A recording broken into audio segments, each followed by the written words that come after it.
I got kids. I kind of want to be able to like be the cool dad who's in his 50s and still able to like play with his kids, right? Yeah. So I'm kind of starting to like take better care of myself in that regard. And it's honestly helped me a lot with my stress level riding my bike. And I played rugby competitively when I was younger. And that competitive nature, I really, really enjoyed.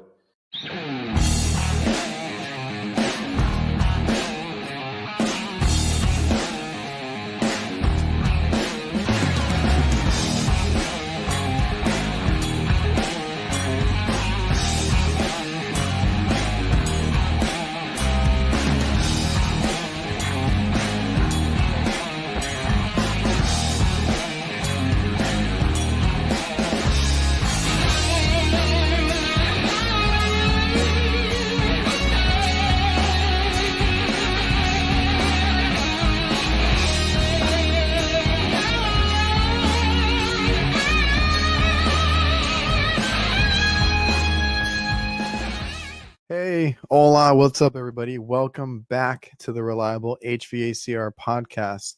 You can watch the video podcast over on YouTube, my YouTube channel. You can listen to the audio on any podcast platform that you listen to your podcast or music on. If you're on the podcast, please leave a 5-star review. Help out the podcast, get it out there. And if you're on YouTube, if you're new here, subscribe, like, comment something in the comments down below. Let us know how you enjoyed the episode. Now, today we have Jason Norman, who is also known as HVACJAY604 over on Instagram. So please go look him up, go give him a follow, support a fellow HVAC tech who is a great guy. He does a lot of great funny content, smart dude as well. But first, let me thank the sponsors of the podcast, helping get these awesome episodes out to you guys. So, have you ever had an annoying issue where you could have resolved it if you just had seen what the other person on the line was seeing? You could be busy, you could be taking calls from either your technicians or your customers, and it could be a nuisance call. It could be like a breaker that was turned off. They don't know how to turn on the system. Your tech is out there and they're trying to explain something over the phone, and you need to see it to help them out. Well, with VisaLogic's Tether It Now, you can do that. It's like a FaceTime, like a video call, and you're able to, it's more of a virtual type of deal because you're able to draw on the screen, point out different things, take a photo, and have all these records and that you can use for like training later, and you can kind of go back and see these issues that you've helped resolve over the phone. And there's no apps, no downloads, just a text message, and then they can get a link to connect. So the future of remote support has arrived. Learn more at visalogics.com/HVAC. And with Jobber, that is a CRM that we use. So that is night and day. We used to do paper invoices and I hated it. I hated doing the billing. I blocked off a day to do it, and it just took up a lot of time. So once we switched over to Jobber, I don't really spend time in the office too much doing paperwork. A lot of this stuff is already digital in their system. I can schedule jobs, which is maintenance, right? We do maintenance agreements. It reminds me and it reminds the customer, all that is done in the software, automated. And then you can have really nice quoting, invoicing, and then send this out through email, through PDFs, a customer portal, whatever you want to do to have the customer view it and then pay you online. And you can take payments with Jobber. It's a lot quicker than the old mail out a check, mail out the invoice, collect invoices in person, all that stuff. So visit getjobber.com/reliable HVACR. You get a 2-week free trial. You get a really nice discount. They have discounts going on all the time. Go check that out. I appreciate the sponsors of the podcast. So now, please help me welcome Jason Norman, like I said, also known as HVACJAY604. He's a fellow HVACR technician up in Canada. So he's in the British Columbia area. So we're going to talk about what it's like, being a tech up there. He does a lot of industrial. He's a gas fitter, He's done the grow rooms. He's done a lot of cool stuff. And, we're going to talk about his journey in the trade, what he does now, how long he's been in the trade, all that good stuff, how he manages his family time because he has a family. He has 3 daughters. It's a lot to kind of balance work and family time, your free time. So, we talk about all that, social media, hobbies, all that good stuff. All right. Okay. So I even have this in my notes. Do you have any dad jokes that you want to get out of your system before we start? I do actually. You do, because like I don't know if Ty Brenneman, right? Yeah. I had him on the show, and he kept throwing me off with all the jokes. We're like having this, and sometimes he's real serious when he says them, and I'm like, is that a joke? Okay, well, just so you know, like there's a lot of math in this trade. It's a bit confusing sometimes, but just so everyone knows, 10 plus 10 is 20. Okay. Mm-hmm. But 11 plus 11 is 22. Okay. All right, so we're good. All right. So how are you doing, Jay? Or do I'm you go doing by really Jason, well. Jason or Jay? What do you prefer? Either one, it doesn't really matter. Yeah. All right, man. Jay's So how are you fine. doing? I'm doing well. The other thing I wanted to get off my shoulder so that all of your loyal listeners understand is I do own Crocs. However, they aren't traditional Crocs. They're just like slip-on sandals that are branded as Crocs. So it doesn't have the full 4x4 mode where you can like flip up the back and have I was the gonna whole say, like, are arch these like? support. I thought I was gonna say, are these Canadian Crocs or what's the difference? No, they're just sandals. They're just sandals, but they are Crocs branded sandals. So man, my kids are really into that. Like our daughter has the Crocs. She doesn't want to wear anything else anymore. And then my son has those like shark sandals. I don't know if you've seen those. Oh yeah. I was like, yeah. Well, you have kids, right? I don't know if they go through their phases. I have 3 daughters, so You understand. yeah. I was like, all right, kids, just now they want to dress themselves and everything, and I'm like, because mine are 10 and 8. They just turned 10 and 8. Yeah, I have 10, 8, and 4-year-old. So like it was really cool when they didn't have any opinions because then you could just dress them in whatever it was and it was really easy. Yeah.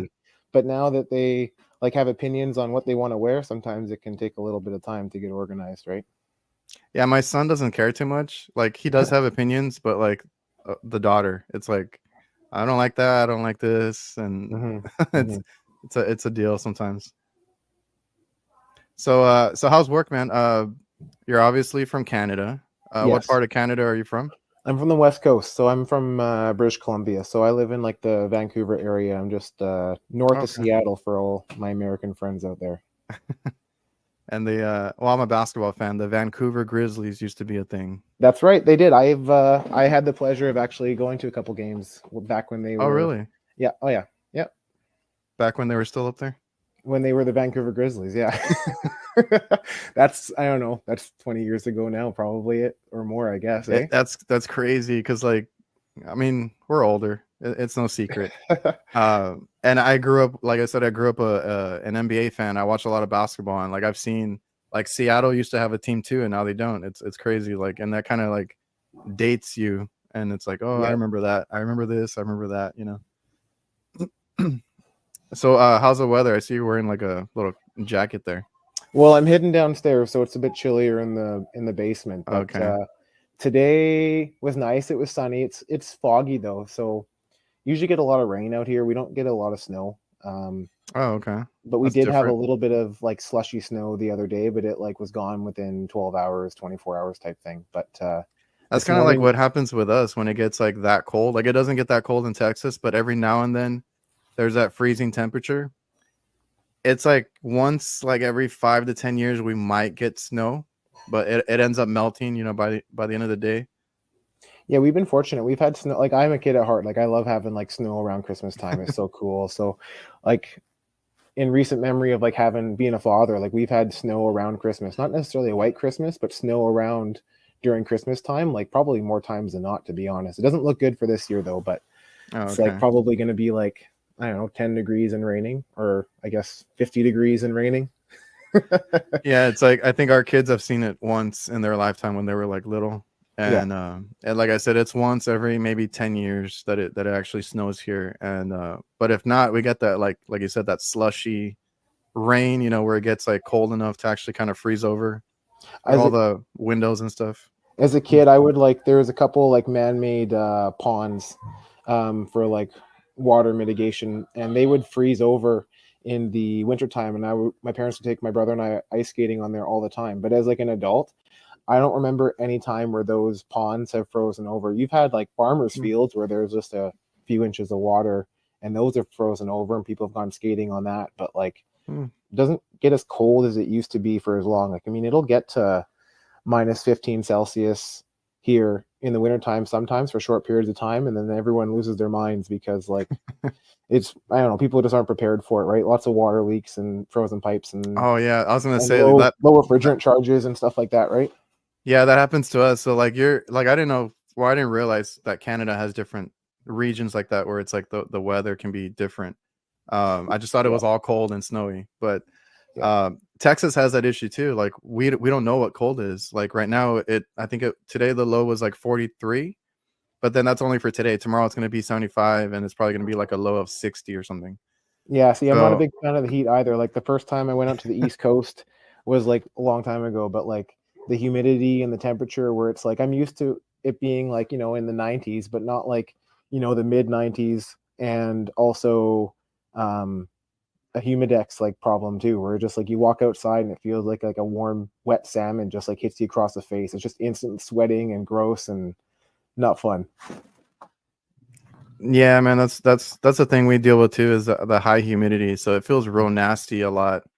And I'm by the coast too, so we have that whole ordeal where it's like, the humidity, the moisture in the air, and the closer you get to the coast, all the rust, the salt air, everything that messes with the units and stuff. So I get a little bit of all that kind of stuff. But like what I was saying is that it doesn't get cold here. So like the guys that I like to watch on Instagram and YouTube and all that, if they do like no heating stuff, I get really really intrigued because I never see that. I never work on that.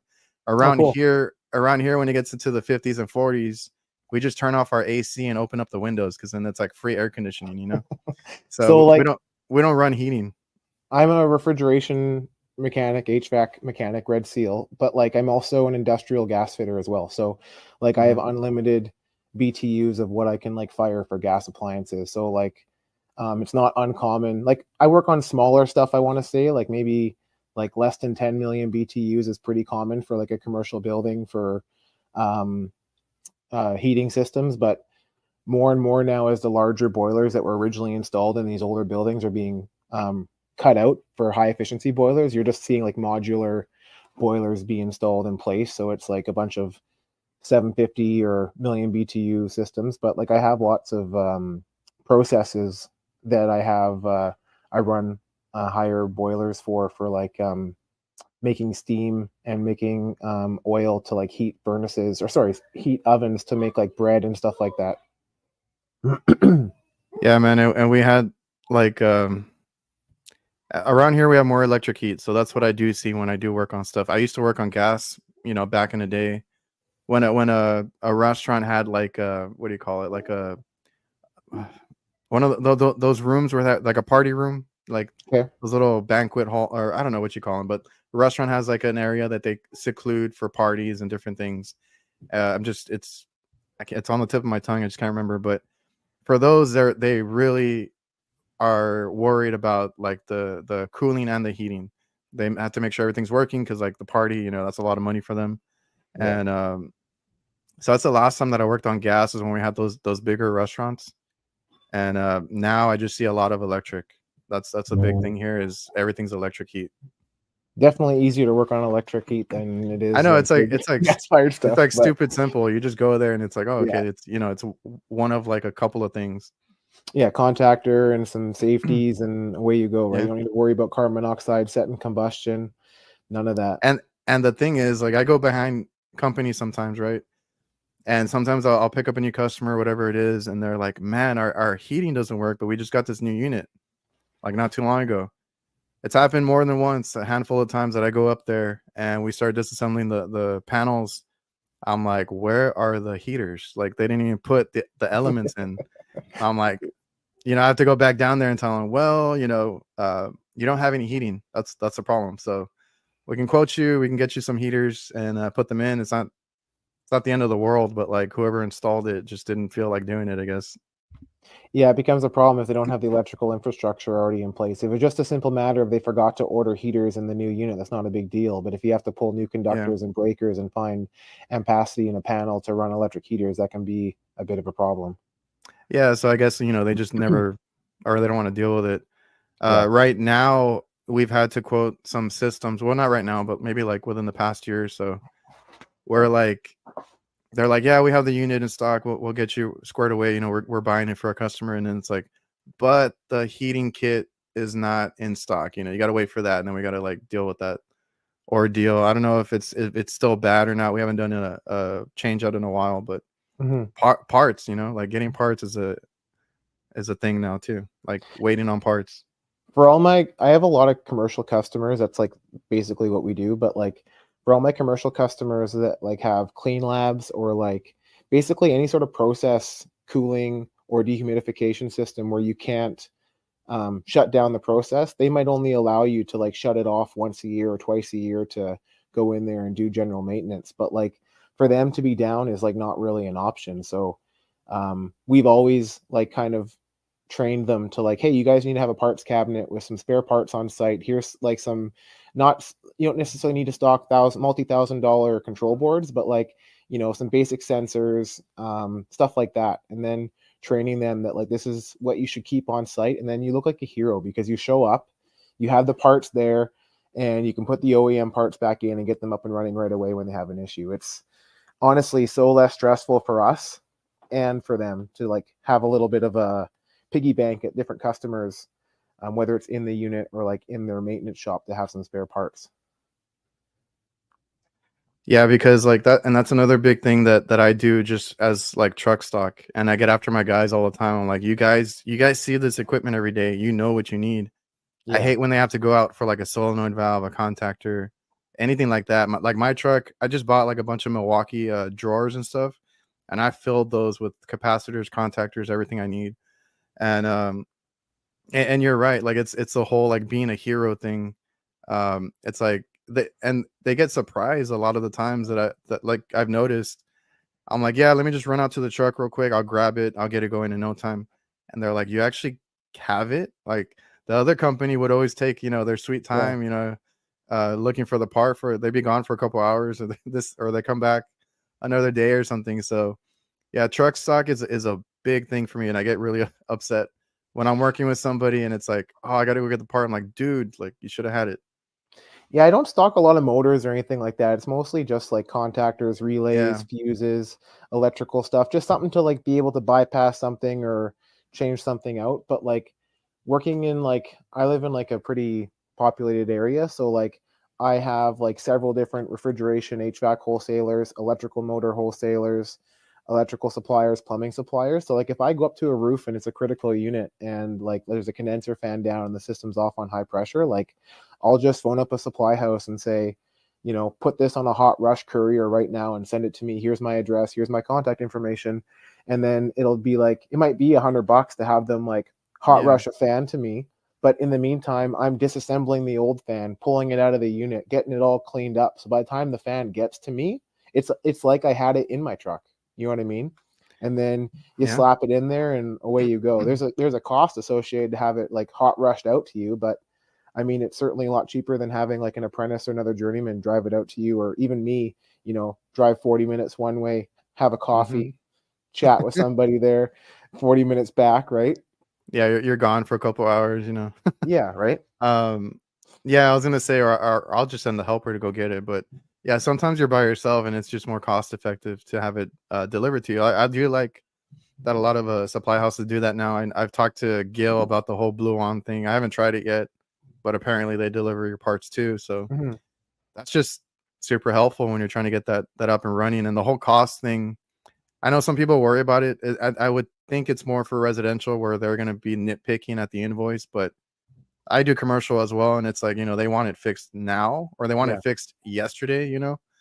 and they're not gonna care if it's an extra $100 or whatever it is. Like, No, because you're not sitting in your truck waiting for the part to come. You're getting the thing yeah, you're doing work prepped, still. ready to go. Maybe you're done and you can't go any further, but guess what? While I'm waiting, I'm gonna go look at their other equipment on site, make sure it's all okay. You know what I mean? Have a little peek, whether we Yeah. look after the equipment full time or whether someone else does. You know, now's your opportunity to go talk to the customer and kind of like, see if they need anything else while you're waiting, right? But And that's a good point, because that's something I tell people all the time. There's like a lot of little things that that we do maybe without thinking, and other people don't even think to do it. It's like you said, like my dad always was like that with me. He's like, what are you doing standing around? Like, there's always something to do, right? yeah, yeah. So disassemble that equipment, break it down. Sometimes you need to break it down even more, just so to make your life easier, right? You got to access something, and it's like easier just to take off everything at that point.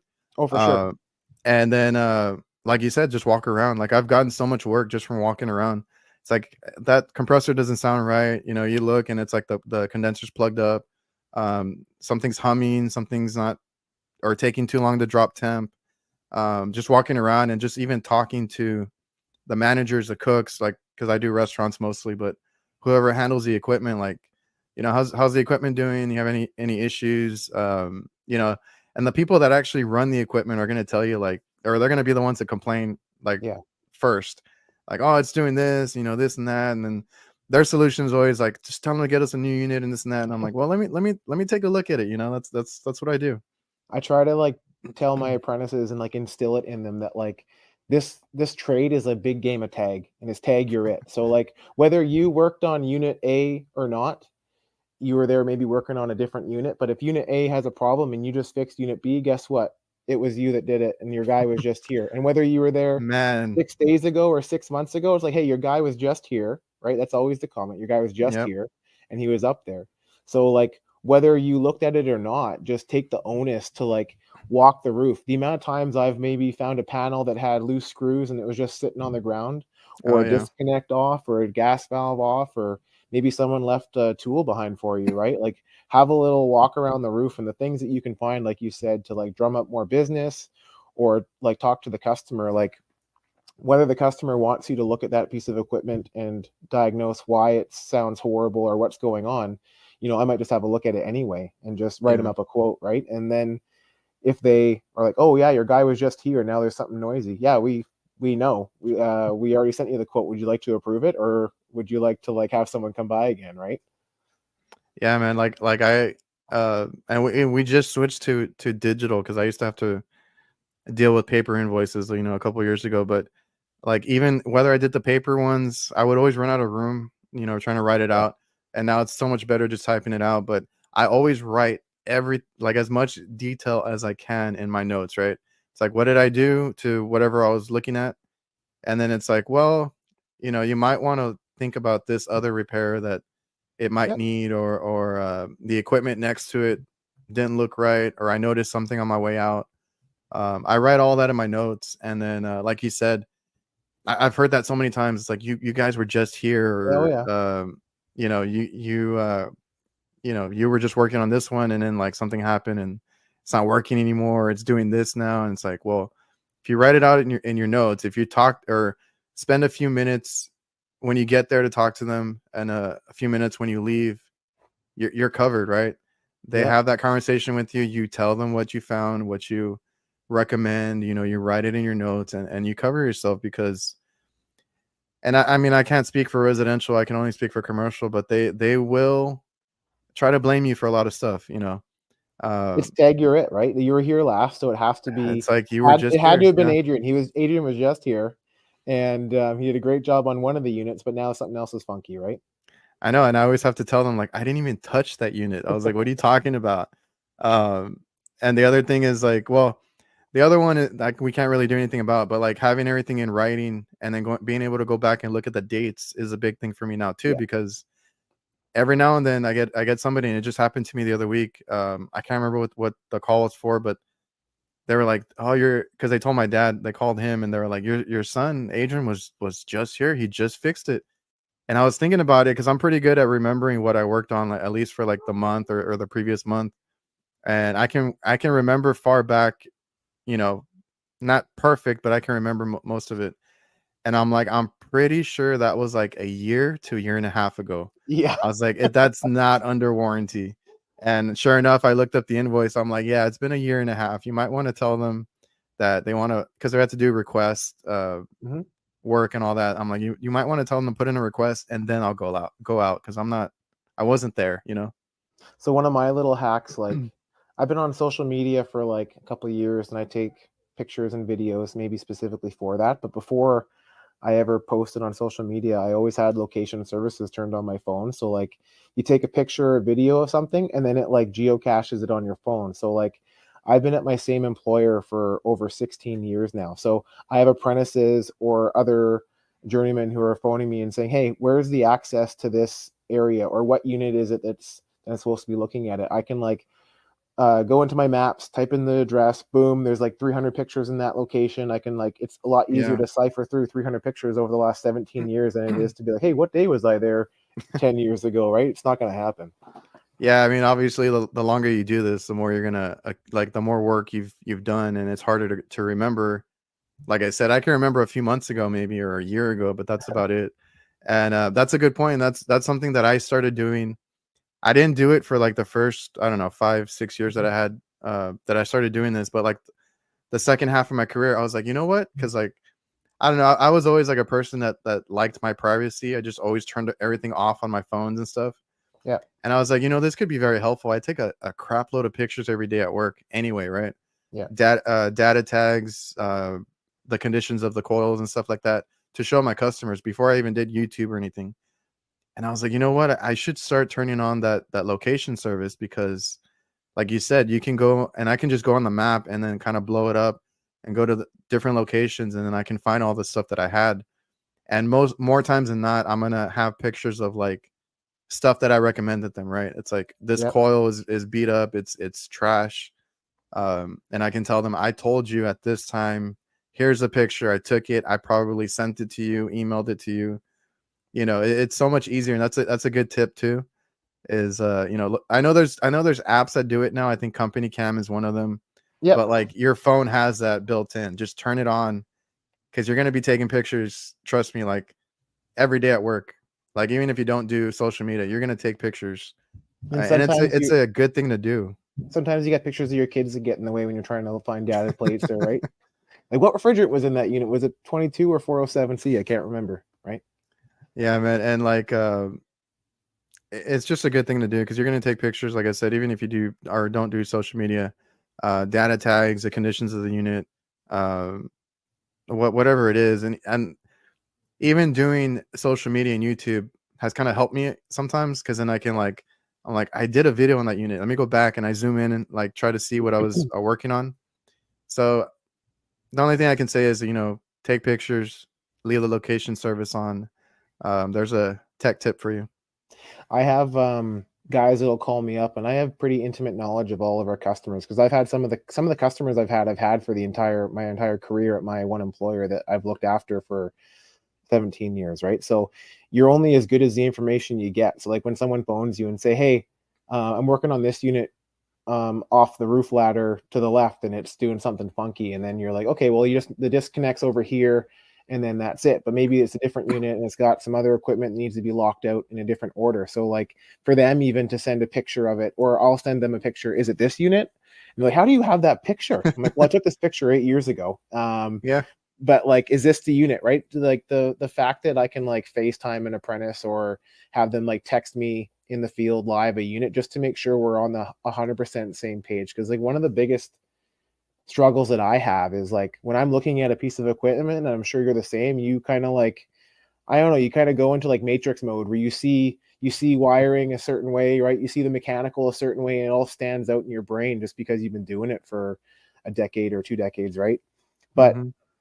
when the apprentice explains, or maybe a green journey person explains something to you, like it's kind of hard it's a whole nother training for me to understand Yeah. what they're saying and for me to like portray like exactly what I'm trying to like get out of them as well too. So like a picture helps a lot with that kind of stuff, right? Yeah, the technology now is great, right? Like you said, I mean, photos is the basic part of it, but like FaceTiming and all this other stuff that we can do now. and get eyes on it. Because like you said, I'm the same exact way. Because once I started having to help people over the phone, It's different. I was like, holy crap, this is like super difficult. Yeah. And then the conversation always ends up me saying like, I need to be there in person. I need to see it. I can't like, I'll just go, right. And yeah, and I've had to try to explain that part of it too. Like you said, like it's different when you're working on it. Like I'm not the smartest person in the world. I'm nothing like, these guys that actually teach this stuff, but I can fix it. If I'm in front of a Mhm. unit, I can fix it in my own weird way. I see it and I'm like, I start tracing wires or I start looking at things. And my dad used to ask me sometimes, he's like, what did you do? And I'm like, I don't know. I just fixed it. Right. I was like, Yeah. I took it apart. I took it apart, checked everything. I found some things here and there, put it back together, and it worked. There Um, you go. and I'm trying to get better at explaining it now. Right, I've been doing it about 16 years now, and it gets easier, but like it's still like a hard thing to deal with. And it's funny that you bring that up because I've been trying to explain that to people too. I'm like, I don't know, it's like something over the. I'm not a phone person either. Like I don't like to be on the phone for everything. Like I'm more of a text person, but I'm like, no, I like, I have to be there in person. I like to be there and see it and touch it and figure it out. So that's been a struggle too, trying to do the whole like over the phone tech support, I guess.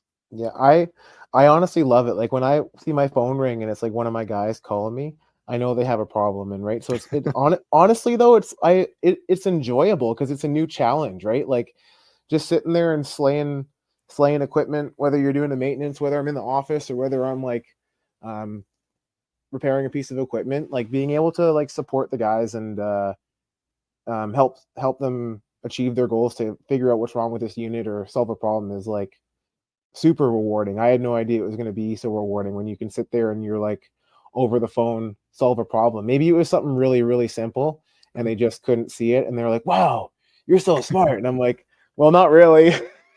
It's just like, I've seen it a few times. Like Yeah, I kind of right? know. You're like, Yeah, I've made that it's mistake 12 times and this is only your first one. So once you've made it the 12th time, you'll figure it out just like I did. yeah, that's the most important part is making the mistakes. Oh yeah. But yeah, it's rewarding. Like when I do take calls and it's like, like I've seen that before. I know, like check this or check that, and then they get it. It's like awesome. Okay, cool. You called me. I solved it. You're on your way.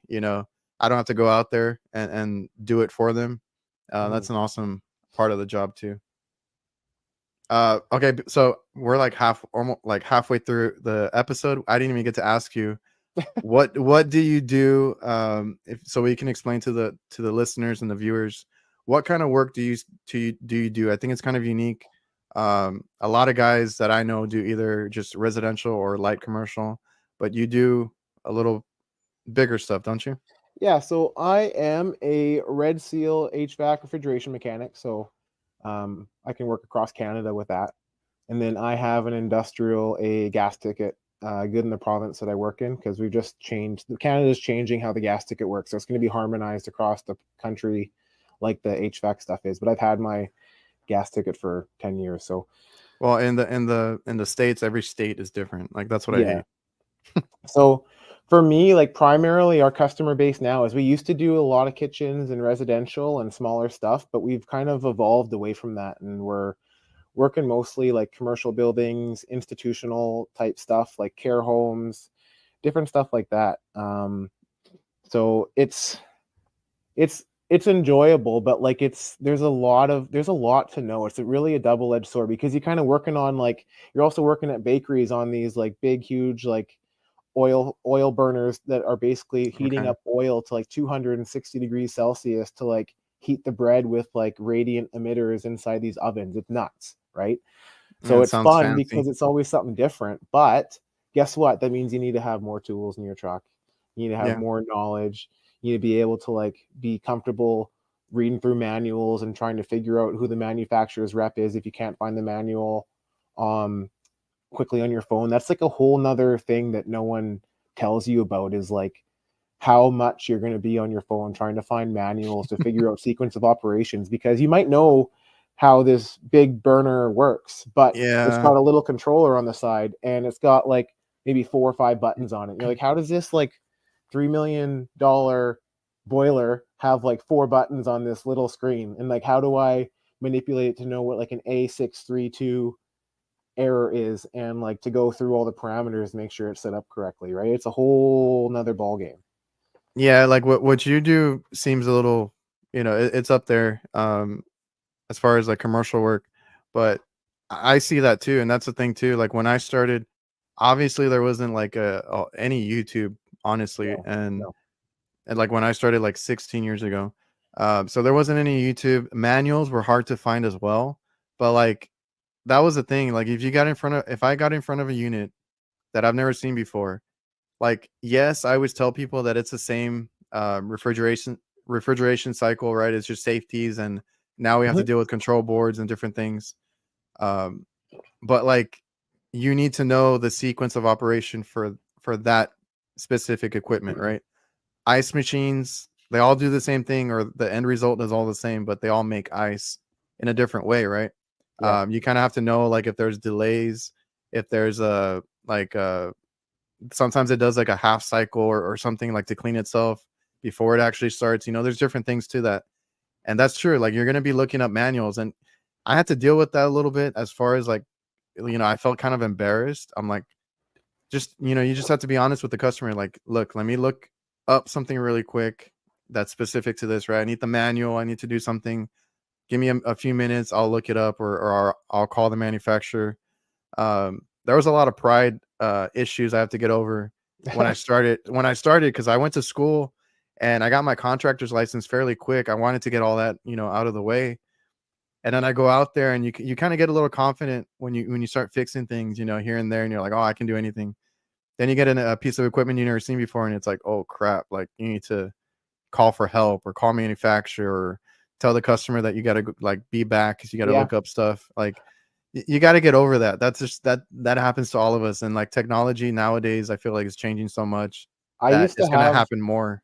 I used to have 3 bins. I'm down to like half a bin now. I used to have 3 bins in my work truck, and it was just books, right? So like Yeah. if like I would know our for we actually had binders for different customers made up that we knew we had like special purpose HVAC equipment or whatever it might be. So we would have the manuals already printed out. All the guys would have like a little binder for that site. So we knew like some of the manuals for some of the equipment if it was, especially if it was like a critical unit that couldn't go down because it's for like a clean lab or something, right?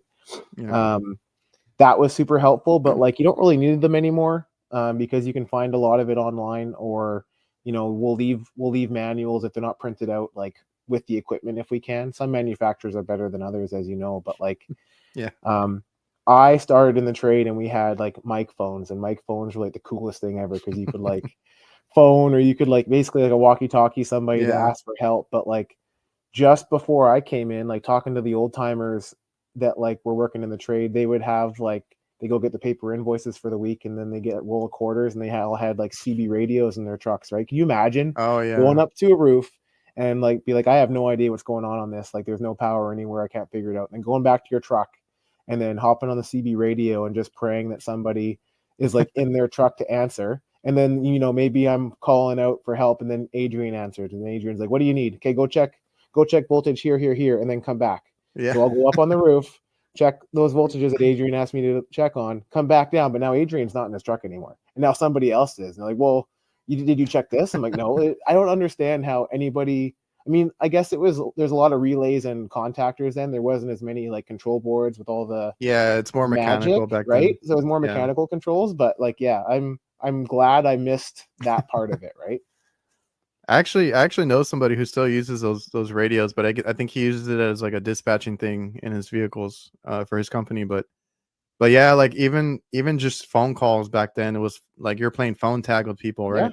Like trying to call for help, or even if it's like somebody in your company, like they might get busy and then like they can't call you back, or whatever it is. So there was a lot of that going on back then. It's a little easier now, like you said, you can go online for most things and Yeah. find manuals. And that reminded me, I just had that issue recently because I work in hospitals too.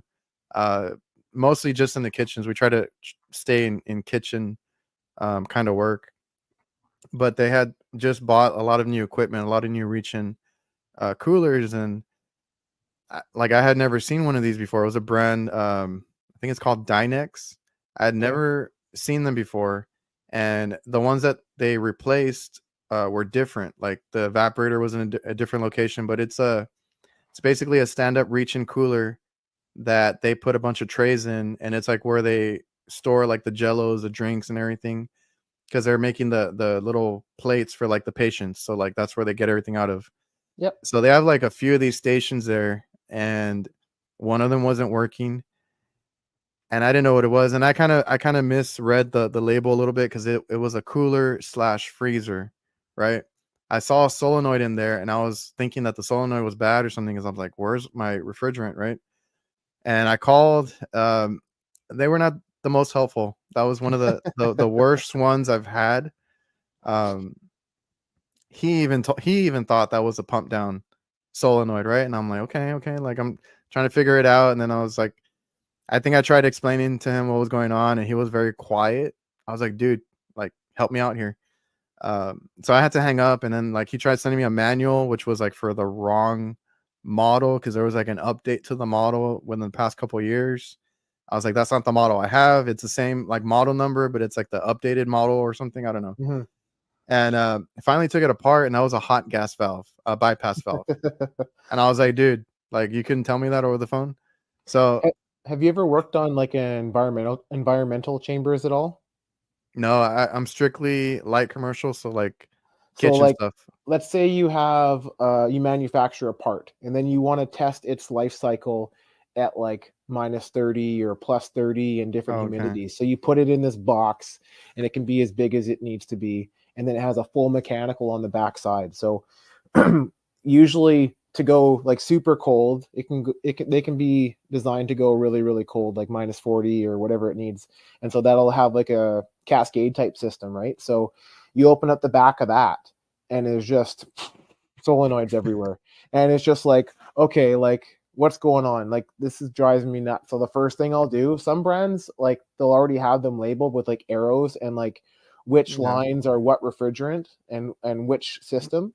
But I'm sitting there and I'm just like, hey, I can't deal with this. And you're just sitting there, you're following, you're tracing out lines with Sharpies, drawing little arrows, drawing whatever little reminders you can, and then you kind of stand back, reset, and then you kind of look at what you have and then kind of go from there. But they're fun. Yeah, I was gonna say, like, I mean, I don't work on anything like that crazy, but like even when I would do like AC calls, right? I got so used to like the simple stuff, like the carriers and whatnot. And then like once I got into like the higher end trains and Linux units, I opened those panels. I was like, holy crap, there's like wires everywhere. And then that's when they started using boards and stuff. And I was like, okay. But if you just take the time, step back, look at Yeah. the schematic, hopefully it has it. If not, just trace every wire. I mean, you'll get it eventually. Yep. Yeah, I'll have guys phone me like I don't know what's going on. I'm like neither do I. So like, can you just relax?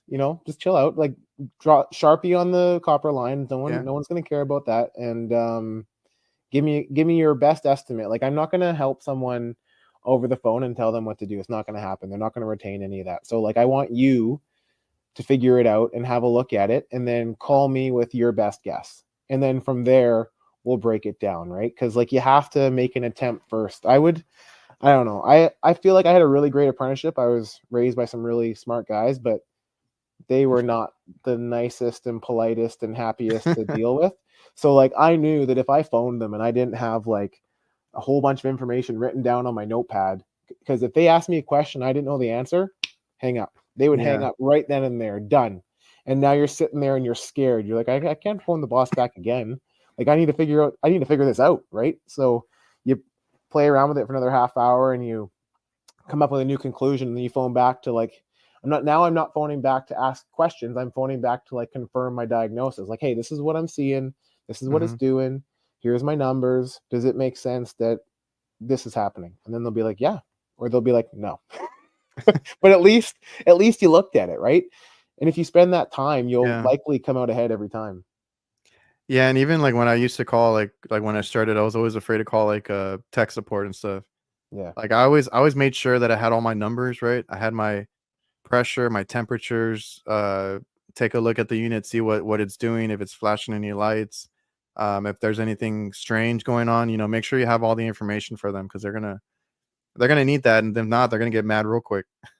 Well, yeah. And then like honestly, like if you're new to the trade and you're listening to this, like I wish people told me this when I was younger, but like network with Oh everybody yeah, that you ever meet. Like that, I didn't really fully understand what that meant when I was younger. But like if you go to school and you meet like a bunch of technicians at your school, get all of their numbers, get all of their names, save in your phone in the notes to say like this guy or this girl works on commercial equipment. This one works on residential. This one works on rack supermarket systems. So like if you have a problem, like yeah. shoot them a message. The worst they're going to do is not answer. Like I relied on that network a little bit towards the tail end of my apprenticeship. Sometimes it was the blind leading the blind. You know, they're like, oh, I don't really know what's going on either, right? But at least you had that network. Like there's a guy I work with now who I went to pre-apprenticeship training with like over 17 years ago, and like that network never dies. Like a couple of years ago, he's like, "Hey,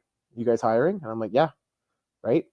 And it can be that too. It doesn't necessarily mean phoning the people that you maybe went to trade school with to like ask them a technical question. It might be you don't feel like you're getting the best apprenticeship, where you're not being trained, you're just being told to go chase parts, change filters, clean coils, right? Like maybe an unpopular opinion here, but I'm going to say it.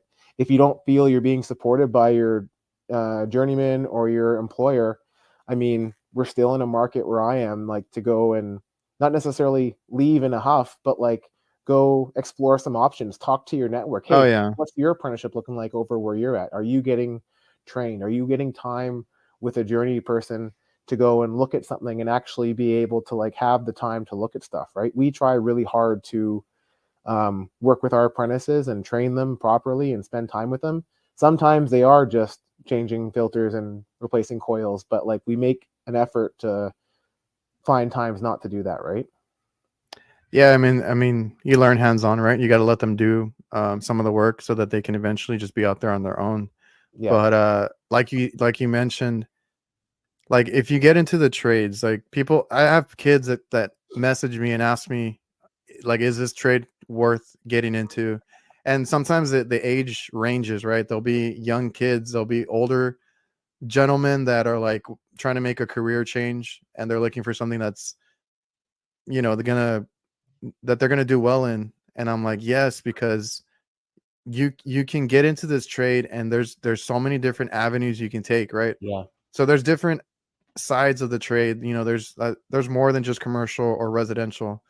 There's industrial. There's I know you do, like, do you do the grow rooms too and all that? I used to have a bunch of customers that had the dope rooms, but they kind of all that's not cool anymore. So they all kind of went out of business, right? Went back to Yeah, making peppers and cucumbers. gotcha. So like there's different areas that you could, and you can even niche down if you really want to. But there's always work. So like I always tell them, there's always work. And like you mentioned, if you don't like where you're at, I mean, you should try to stay there if it's 100%. worth it, right? If you're getting the training, if you're learning a little bit, if you just get experience, right? You get a year experience, the next job might pay you better, whatever it is. But you can always find work, and people are always looking for good techs. So like, as long as you're willing to learn, willing to do the work, and it helps if you're a quick learner. There's always work out there. There's always a need for it, and I recommend this trade 100%. I get asked that a lot, like, is it worth joining, becoming an HVAC person? And I'm like, Yeah. I don't answer yes. I honestly answer like, there's honestly no bad trades. Well, Um, that's true. Yeah. because like you could absolutely apply. I mean, you don't want to be a drywall or a roofer, but like, don't tell anyone I said that, right? But they're in demand too, right? Um, Any skilled and trades is a good trade. any skilled trade, as long as you apply yourself and you care to like better yourself, you're going to be super successful in whatever you do, right? um and like you said, you can go get your ticket and you just bear down and deal with it, and maybe working on the tools isn't for you. Well, you can go be a manufacturer's rep, you can go work at a supply Yeah. house, you can go be a trainer, you can go work in a school, right? You can go be a manager or whatever. There's literally so many different avenues to go down. You know, I mean, I don't know about you, but I plan on going to AHR in Chicago. There's lots of people there who don't work on the tools, but have the knowledge that we have and are there to like represent manufacturers and sell product, right? Yeah, I will be there, and that's the cool thing, like getting to know people on social media. I had the girls from the refrigeration technologies, and I'm like, technically they're in the trades, right? Yep. They represent that company that makes the products that we use. They need to know everything about those products, answer questions, and know what they're selling. So they're part of the trade too, even though they're social media, uh, for that they're marketers, right?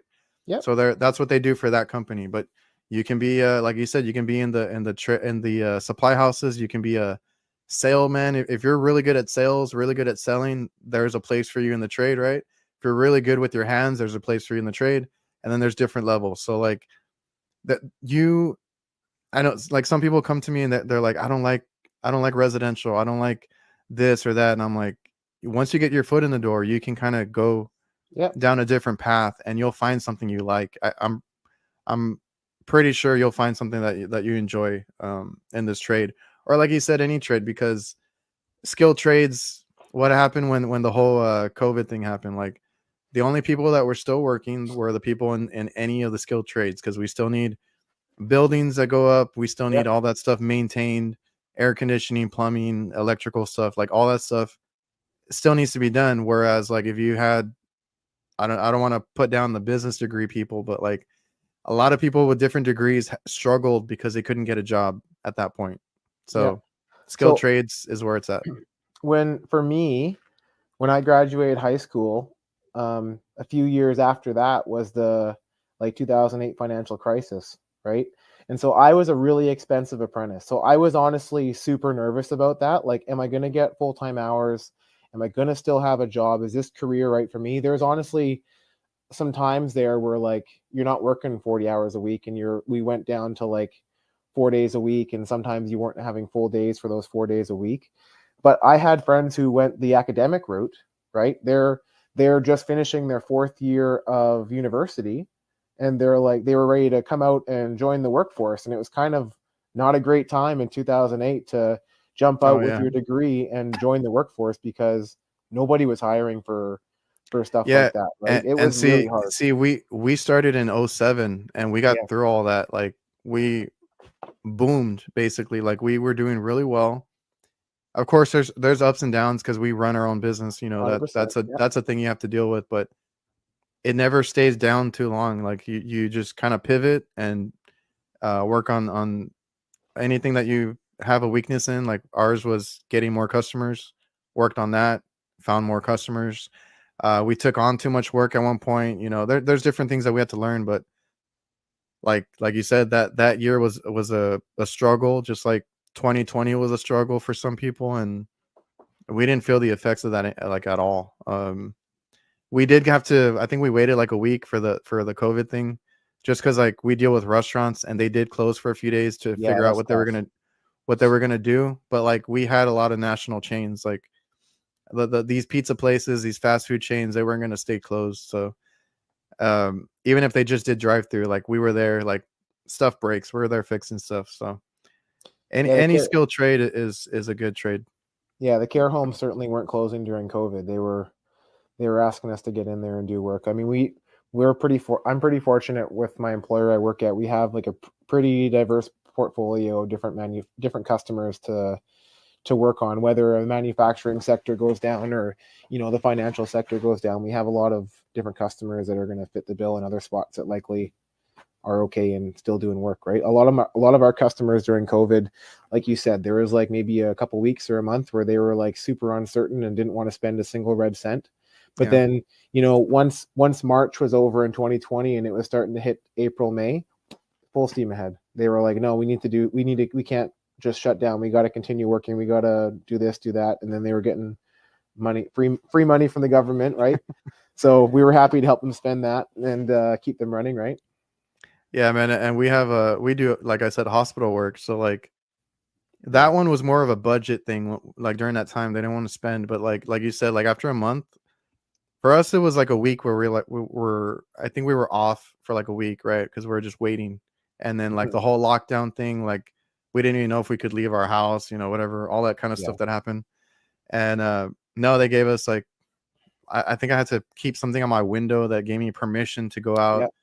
and all that. So like we were out there after a few days, and like you said, it might have been slow at that time, which slow in this field is not that bad either. Like you're still No. making money. No. Yeah. Yeah, it's you're still making money. You get kind of like a little relief, right? A little break, mentally, especially.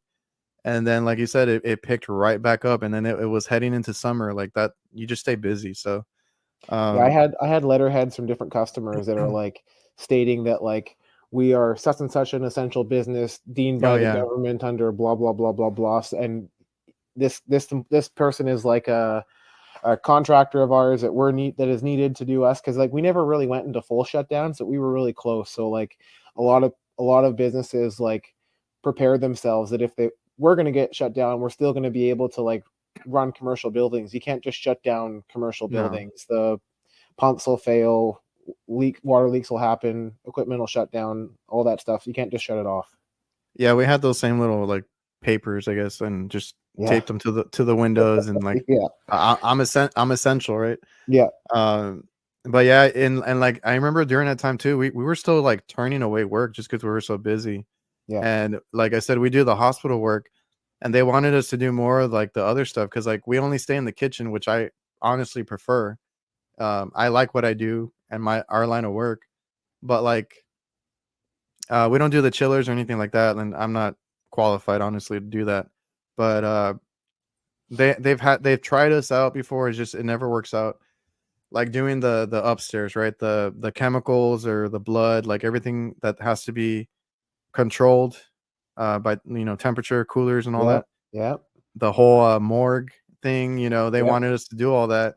It's like, oh, like no, kind of like turn away work. And like with us, like I said earlier, like you can niche down in this industry, this HVAC world, and I'm very comfortable doing just kitchen work. So like we deal with only restaurants, hospitals, and schools. Obviously, they have kitchens, so we deal with that too. But like we can pick and choose. So I'm very picky with what I do, Yep. and it's something you can do when you get into HVAC. So honestly, just if you're thinking about it, try it out, get into it.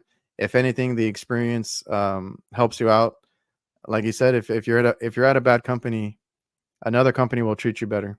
Oh, 100%. Yeah. If you give them an effort, like they'll give you an effort for sure. Yeah, because every guy that like if we were to hire somebody and obviously train them and all that, and then they can run their own calls and they can do a broad range of different things like what you do at yours, that's worth a lot to Yeah. the company. Like to be able to send out a guy and just be like, fix it, whatever it is, fix it. Yep. So you don't do the grow rooms anymore that much, or do you still do some? No, I mean, I think we still have one as a customer, but like we honestly don't do a lot of work there, and I don't think they grow. I don't know, they used to grow like this many greenhouses in this one location. Now it's just like one or two. Like it's not nearly as much as it used to be. It was So honestly, it like dwindled down already. oh yeah, a little while ago, a couple years ago, probably, but well before COVID actually.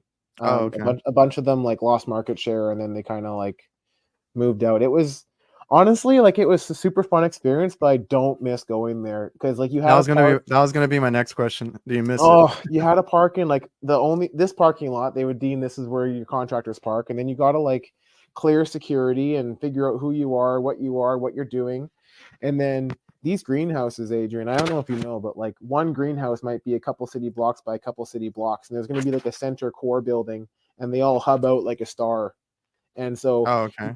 oh my gosh, you're sitting there, and I never kept a watch on me, so I wouldn't really know how many steps I did. But like, man, Mm. your feet hurt because you're just like hauling stuff through these areas. And like, once you get in the greenhouse, depending on what stage they are on the grow, you might not even be allowed to go in there in your work clothes and your tool bags. You might have to like gown up Oh and yeah. clean, sanitize your tools, wipe them all down before you go in there. So then you're like, okay, well, there's this one place we looked after. They had very large dehumidifiers that would be scattered throughout the grow room. It wasn't like it was HVAC that could be serviced outside of the grow room. It was inside there. So like they're like, hey, one corner of the greenhouse has high humidity, so you need to go in there and have a look. So you're I don't know. I didn't like it. You're waiting. You're literally wading through plants to get there, and I'm just like, I don't want to break nothing, right? I don't want. Oh yeah.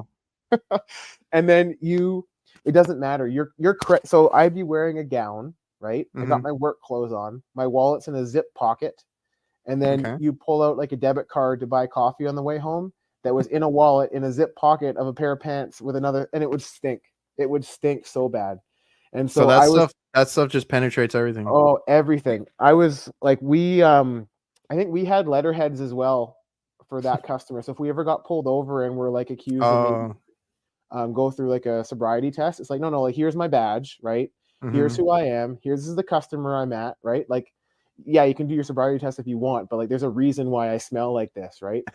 Um, we had a Yeah, rule that if I one, had Matt on here, and I yeah, asked him about but did you get pulled over? no, never. I never had a problem with that. But like Never had. we Okay. no, we had a rule though. If you went to one of the grow houses, you weren't allowed to go anywhere else for that day. So like it had to Oh be a full day because you couldn't go to someone else and you would reek. yeah, I actually have another. It's a pair, Matt and Megan, I believe, from Mechanical Environments, and they niched, I guess, down to that's what they do. They do grow rooms. So Yeah. I'm interested in hearing about like how they got into that and why they decided to stick to that. Because I've had Matt on here, I've had you on here now, and it's an interesting experience. Needless to say. One of the coolest things about it, I don't know, but anyway, one of the coolest things about it was maybe they're harvesting the plants, okay? And then so they had a lot of foreign workers working the plants to like cut them down and trim them down before they would be Okay. processed. And so you would have one ethnicity on one side of this big huge greenhouse. They're all working as a team, right? And then you have another ethnicity on the other side, and they speak different languages, but they were allowed to listen to music. And so they would have these huge Oh stereos, and they're listening to like stuff in their language just blasting. It was honestly, there were some really great tunes. I had no idea what anyone was saying in the lyrics, but like it was great tunes. Not so great when you're in the middle because you're just blasted with both. But when you're working on one side or the other, I'm like, this is not bad. that's kind of like what we deal with here, because like I said, we do kitchens, a lot of restaurants, Yeah, and it's a Hispanic culture here. So like every not in the hospitals or any like fancy places, but like in these small restaurants, that's all you hear is just them blasting the music in the kitchen, and then I don't know, you kind of vibe to it sometimes. oh yeah. There's one customer I was at a little while ago. They fancy little, I don't even know what they make. I've always wanted to go there for dinner, but they're only open for dinner, right? And they Oh, make okay. really niche, tiny, cute, small plates, right? Really fancy cocktail list, the whole 9 yards. And they're there from like 9 a.m. until open at 5 o'clock, just prepping because everything's fresh, everything's done. And Yeah. they're listening, they always listen to like super dark metal and just cranked. They're all a great group to work with. You're just like behind Jeff behind, and you're like sitting there trying to open up a condenser coil in the back to clean it and try not to get like have a knife drop on you or whatever. But like it's fun working there. You show a little kindness. You kind of say behind like you're one of the Hmm. cool guys there. I'm sure you know what I'm talking about, right? And then Yeah. they're like, hey, you want some cheese? And they're just Yeah. like busting off like cheese from a Parmesan block or whatever it might be, right? Yeah, and that's an important part of the trade. More so the more people that you have to deal with, right? Like if we're in a kitchen, it's filled with cooks. The managers are walking around, the waitresses are in there, waiters and all that. So and that's something I had to learn too, because like it's my dad's business, and he does the cooking equipment, and I do the HVAC. So we kind of partnered up, and that's how we run it. But like I just wanted to get in and out, right? I was a kid. I was like 20, 21. I just wanted to get out, get my check, go home, go with my friends. Yeah. And I didn't understand that whole relationship part with the people that you go to work for. So you get little perks, right, in restaurants or different Yeah. things. And it's always good to be nice to everybody, because also you never know, they might get promoted manager or whatever, like they move, and then they want or they request you Yeah. specifically to do work somewhere else. So we've had I've had plenty. customers and they've left their employer and we're like, oh no, do we still have a place here? But like, no, they trust us Uh-huh. still. We're going to continue to do work. But then maybe, a month later, so and so calls us up and we're at their new employer doing work for them too, right? It's Yeah. honestly, I know it's kind of weird, but like jiving with like the vibe of like the customer is like kind of fun to me. You know what I mean? It's just a different atmosphere because sometimes you're sitting there super serious, right? Yeah. Everyone's whispering, and then other places they got like some music cranked, and you're just kind of like, okay, let's do it, let's go for it, right? But Yeah, it's different, it's fun. that's something I had to learn from my dad because my dad is really good at that, but obviously he's been doing it longer than I have. And he worked at another company. He did really well over there. And then when he started his business, I kind of saw that. I just never understood it. So he was like best friends with everybody that he met. And I slowly started realizing that because like you said, there's like every location is different. You don't know if they're going to be serious, super technical, like they want to know everything, Yep. or they don't, or they might not care too much and they just want a good or somebody that they can trust and kind of be friends with. Because then that helps you as well because they'll call you over like a bigger company or another company. But I had to learn that from my dad because we went to places where, and I'm pretty sure these managers, like the ones that I've seen, they weren't from around here or something. They might be from somewhere else, and it's how they do things over there. So like there was one that was like he would cuss all the time. He'd Yeah. call you names and this and that, but it was always like to him a joke or Jovial, testing yeah. testing you or whatever it was. And I was like, I've never seen that before. And then my dad would go in there and he would kind of feel out the vibe and all that, and then he would start like joking around back and forth the way the manager joked around, right? Yep. You kind of have to feel how their what their personality is, and I just never understood that.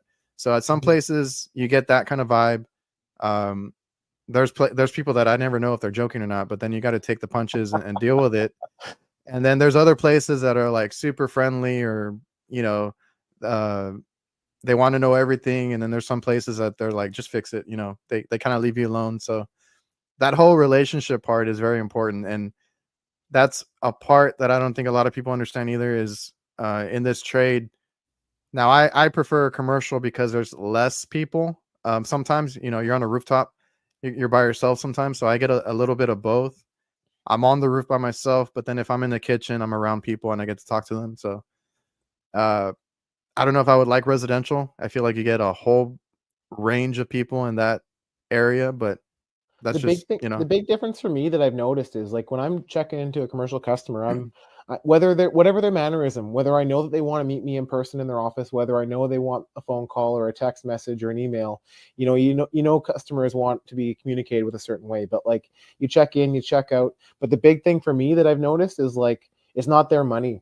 You know what I mean? Oh yeah. Talking to a homeowner, they're super anxious. Typically, they're stressed out because Yeah. something's not working, and maybe they're super nervous too about making a decision right now and their spouse is not there about spending a grand, 2 grand, 3 grand, or unit replacement, whatever it might be. But if you're talking with like a commercial customer, they probably have like an operating budget, right? So it's still a Mhm. stressful conversation with them because they still need to like make sure they have money in case something else breaks next Mhm. month. But in this quarter they have this much money, and as long as I'm gonna like, hey, it's gonna be 2 grand to fix this condenser fan motor, does that sound fine with you? And they're like, yeah, just go do it. Shoot me an email that you're going to do it, and then shoot me an email back. It's good enough for now, and we'll figure it out, right? For customers we do business with regularly, right? Yeah, I guess that's the other thing. Like with residential, you have to keep in mind that they're making a big Yeah. decision on their part, Yeah. especially if they buy new equipment and all that.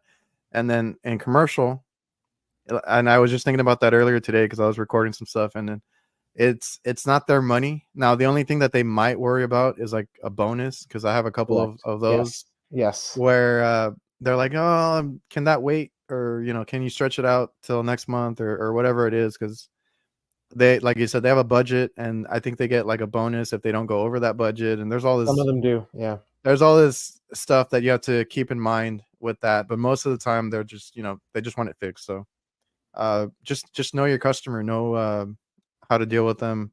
Everyone's going to be different, Yeah. and that's a like you said, sometimes it's fun.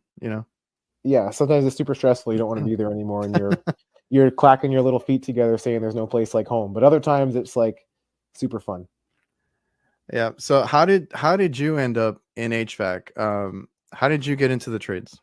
Oh, that's a great question. I think about this sometimes, and I don't know if I fully know the answer, to be honest, Adrian. So Yeah, my because old I man, have a lot of people that just like fall into it and they're yeah, like, I oh, don't know. it's the best thing in the world now.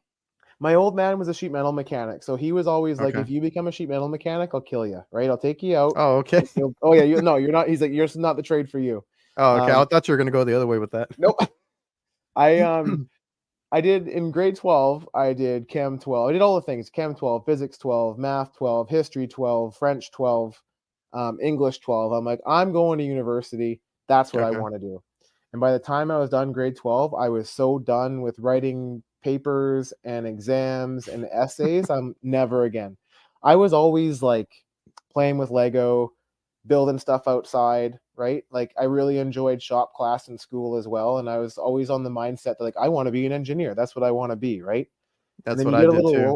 yeah, right? And then you get a little older and you're like, I don't think it is an engineer that I'm looking for. I think I want to work No. in the skilled trades. And I did like a trades discovery course at my local technical school. So I think I was there for like 6 months, and you kind of spent a couple of days or a few days in the different departments that they have because they train all the apprentices there. So you might spend Okay. a couple of days in carpentry, a couple of days in rigging, a couple of days in welding, et cetera, et cetera. And you got like some basic first aid training out of that, forklift training out of that, some WMIS training out of that. You got a little intro to all the trades. It was a really neat program, honestly. I had a blast. And then out of that, I kind of already had an idea that I wanted to do HVAC refrigeration, but that like solidified my answer. It's got a little bit of sprinkling of everything, right? It's got mechanical, it's got electrical, it's got Yeah. physics in it with thermodynamics, right? I don't know, it's But kind of everything. when you kind of leaned into that, what did you think HVAC was? Like some people like when they're young, they just think it's like residential stuff like attics and whatnot. Like were you drawn to anything specific on the HVAC trade? Specific? No, I think it was just the idea that, like, I recognized from when I was young that, like, there's a lot of because my dad was a sheet metal mechanic, so he knew a little bit about HVAC as well, right? So Okay. I would talk to him a little bit about it, and he's like, "Yeah, that's what I would do." That was what he always said. He's like, "If I could go back, I would go back and I would do refrigeration," is what he always said, right? Because Hmm. I don't know, it's a little bit of everything, right? I got my gas ticket as well out of it, and then when I was done my trades like program, I went and did like a specific one just for refrigeration. I spent 6 months full time doing like a foundations course, not as an apprentice, just like training at the technical school. And then after that, you kind of get the first and second year schooling done.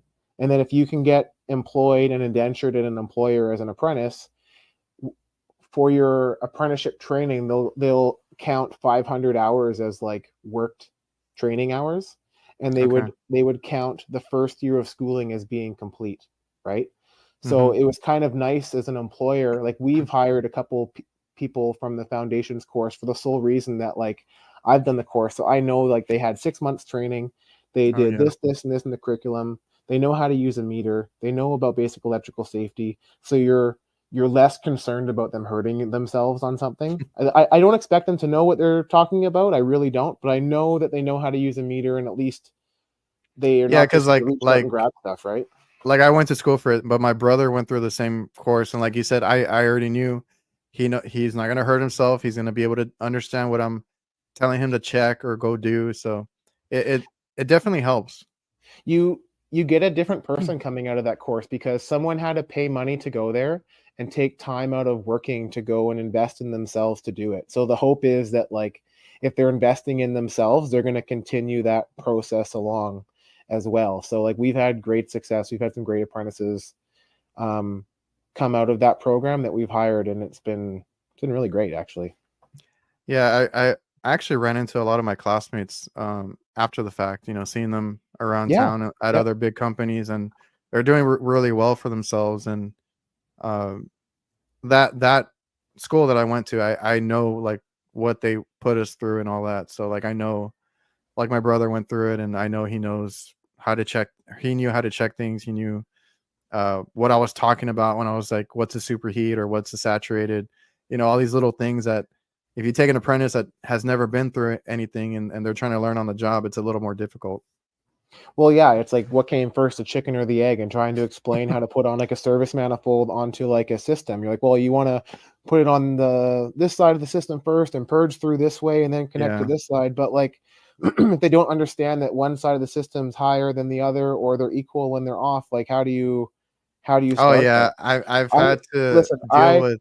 I failed that part of the programming it the first time I did it when I was trying to like they would quiz you on like how to put the service manifold on back when we all used service manifolds, and I Yeah. was so stressed out about that. It was insane. But I figured it out, or at least I think I figured it out. We're 16, 17 years in and something's going right, uh I guess.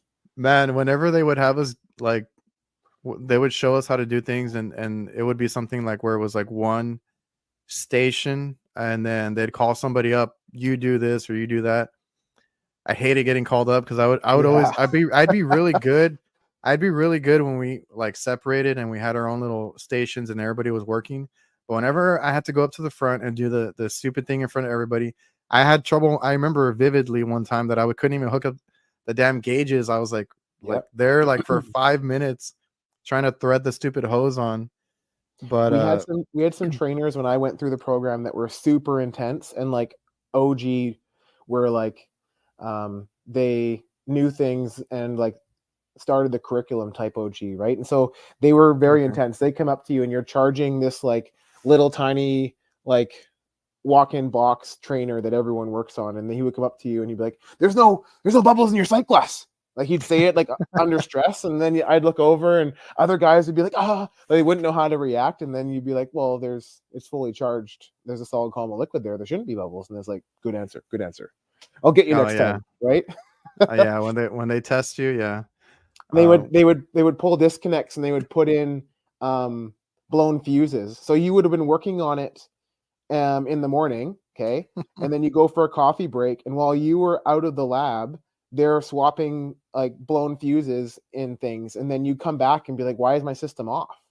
And then now you got to troubleshoot what it is, and you knew they changed something because there'd be the two instructors on the side, and they'd be kind of like looking at one of the stations, yeah. like, "All right, let's see what they're gonna do." Man, they did you dirty, but that's how you learn. You, Oh yeah, you get when you get put on the spot.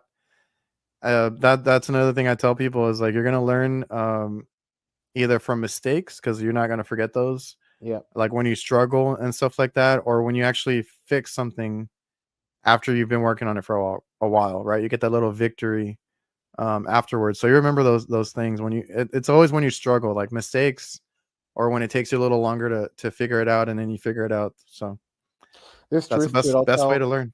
I'll tell an apprentice or a green journeyman, and I'm like, listen, don't feel bad because like when I did what you just did, like it blew up way worse than what you did. Like, don't worry, don't worry about it, right? I know. I tell people all the time. I burn holes through copper. I've done so many things that like Sure, you know I wouldn't do today, but like you learn from those mistakes, and then you just don't do it. As long as you don't keep making those same mistakes, you'll be fine. 100%. Yeah, you couldn't have said it better than that, right? Yeah, man. Let me see. So you seem like a guy that always has fun on Yeah. social media. I like seeing the posts that you do. I will say I think Ben should have a new category for like the memes or the jokes, pranksters or whatever you want to call them, because there's a lot of good ones out there. Like I said, I enjoy what you post on yours. Just it Well, just it just seems like you have fun at work. we've a few years ago we grew a lot. Like so we took on a bunch of new customers, a bunch of new technicians, and I took on more of like a general foreman role. So like I was kind of Okay. like no longer just one of the guys, you know what I mean? I had responsibilities to look after them and help them out and stuff. So I'm like, you know what? Maybe me making my little jokes and stuff in the company group chat isn't the best place for that. And that's why I joined social media. I'm like, I'm gonna like other people are doing it. Like maybe I can like have some fun in it. I was honestly like not really enjoying the trade so much before. It was I don't know, it was like I was kind of getting bored, to be honest, right? I get And like that. I get like that too. I know what you're talking yeah, about. and then I joined social media. I networked with so many great people, And then I started making all my little memes and my little jokes and joking around with people on there. And then inevitably all the guys I work with just and the girls as well just like followed me over there. So it's like it's not like I'm this like secret little joke maker over here. Like they can see that I'm making fun of the dispatch Yeah. again or whatever it is, right? But this this trade can be so stressful and Hmm. life can be so stressful. Like I got 3 young kids, so all dealing with customer stresses at work. Guys are calling me with needing assistance or whatever, right? I come home and obviously I'm a father, so I'm helping with looking after the kids and doing taking them to whatever.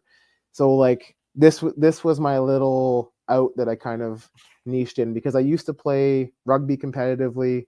I used Okay. to ride my motorcycle a lot and do a bunch of other activities Oh, before that's right. Yeah. kids.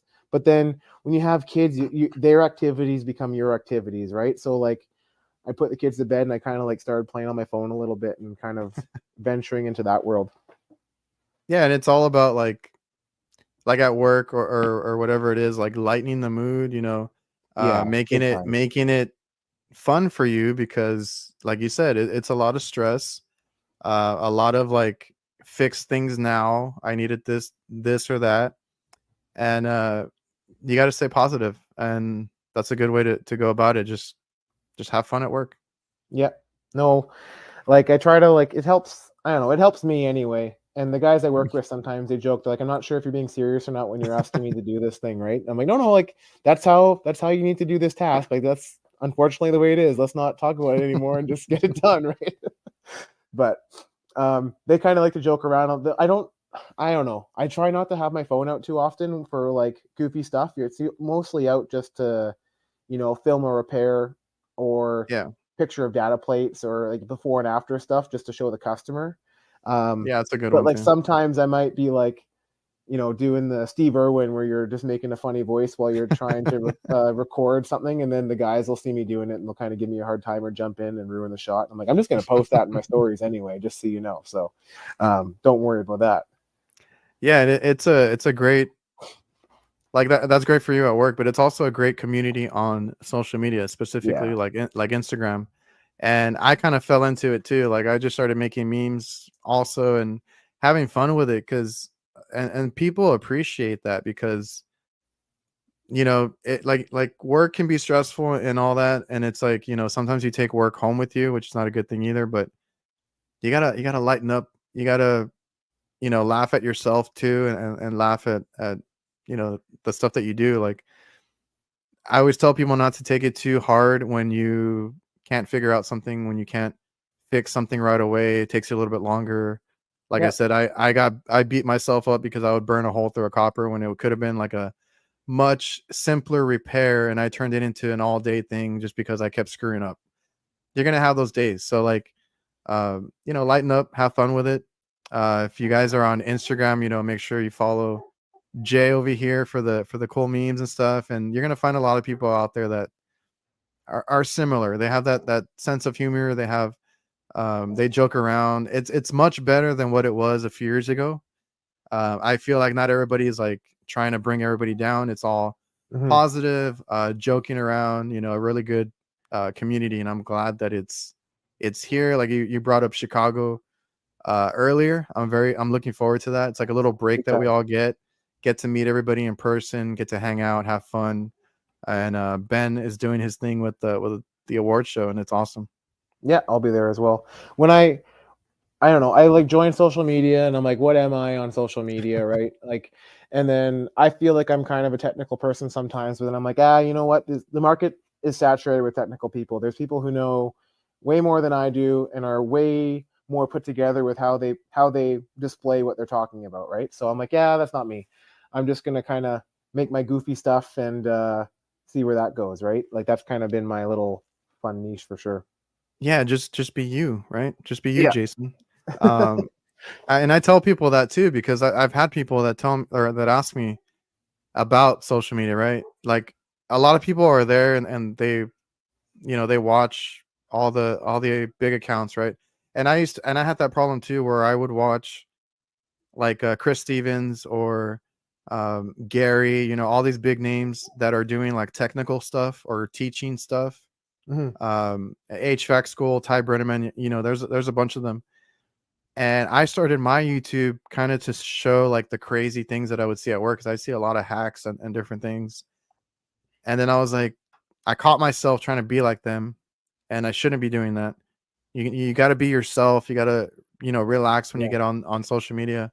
And when you are yourself, people see that, and they, there might be somebody that relates to you, that has your sense of humor, all that stuff. Yeah. So, like, I've had people that come up to me and they're like, "Should I start posting? Should I do Why not? something?" Yeah, like, Yeah. why not? Like, Yeah. and I've had a couple that asked me, and now they blew up, and they're like crazy amount of followers. They're way bigger than I am, and I'm like, see, like, what would have happened if you never posted? I have Um, people message me sometimes, and they're just like, they're like, "Hey, I've been following you for a while.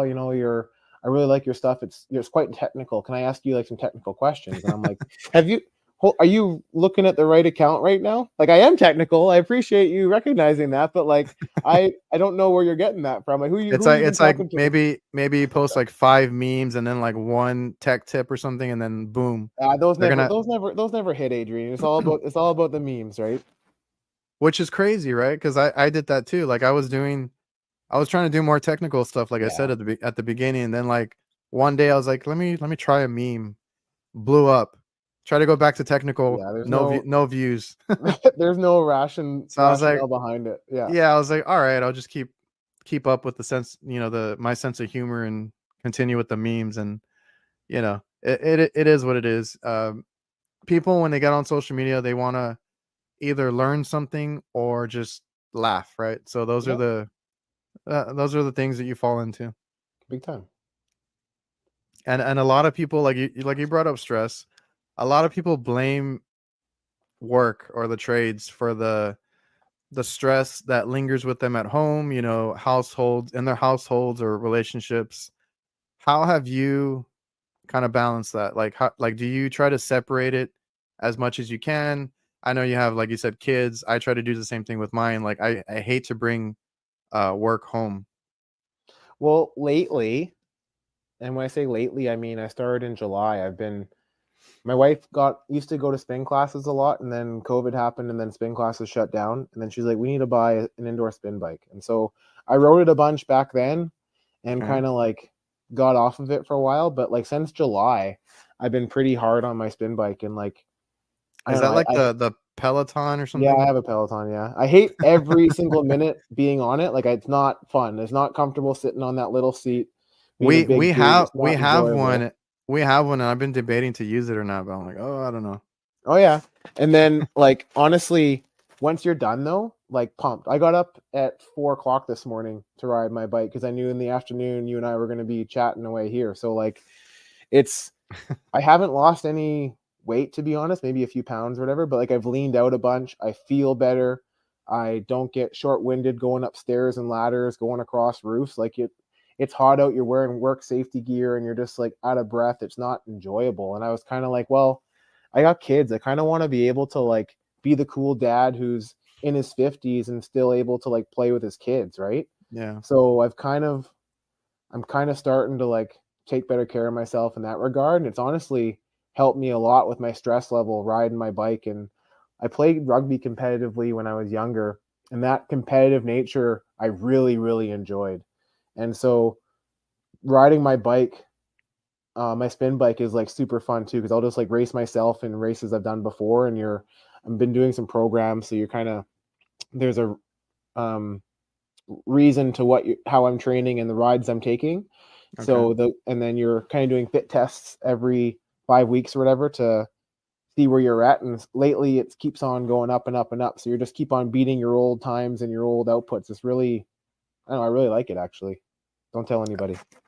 Well, I might need to try it now. Like I said, I've been debating because we have one, So and I'll add you as a friend on the Peloton app, but I'm not gonna sync up the video because you can actually, I think you can sync up the video on these things and like while you're in the ride, there can be a little screen of HVACJAY in the corner, and I can be huffing and puffing away with you. But like no oh, one, there's a camera on you. oh Oh, yeah, I didn't know that. yeah. If you're like on a friends list, you can like take a ride at the same time. But like nobody needs to see me sitting there just like sweating like a stuck pig, huffing and puffing. No one wants to see that. So we'll avoid that part of it. But Yeah, and I get that whole thing, like working out. I know it's like it's hard, right? It's hard to do that kind of stuff or even have hobbies when you have a job like HVAC or anything. yeah, So like managing your time is a big thing. Like you said, you still got it in today, even though you're here doing the podcast with me. But managing the times it's has gotten a lot harder, like with my kids getting older, because now they're not yeah. just like little kids where they just do whatever you're doing. Now, like my oldest daughter plays divisional soccer, right? My middle kid goes to like brownies, right? My youngest kid goes to dance. So it's more than just like them being a little kid hanging out with mom and dad at home. Oh They're yeah. going to their activities as well in the evening, right? Yeah, like their activities or like we try to take our kids out for like something fun that they want to do, trying to balance all that stuff and then like trying to work out, right? Yeah. It's something we all dread, but like you said, it helps with your stress, it helps with um your physique, your physical aspect of work, because what we do is not easy.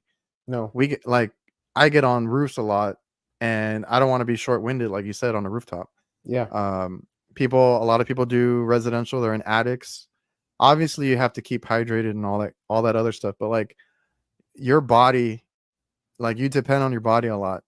Yeah. If you're short-winded, if you're getting a little heavier here and there, that doesn't help you at all.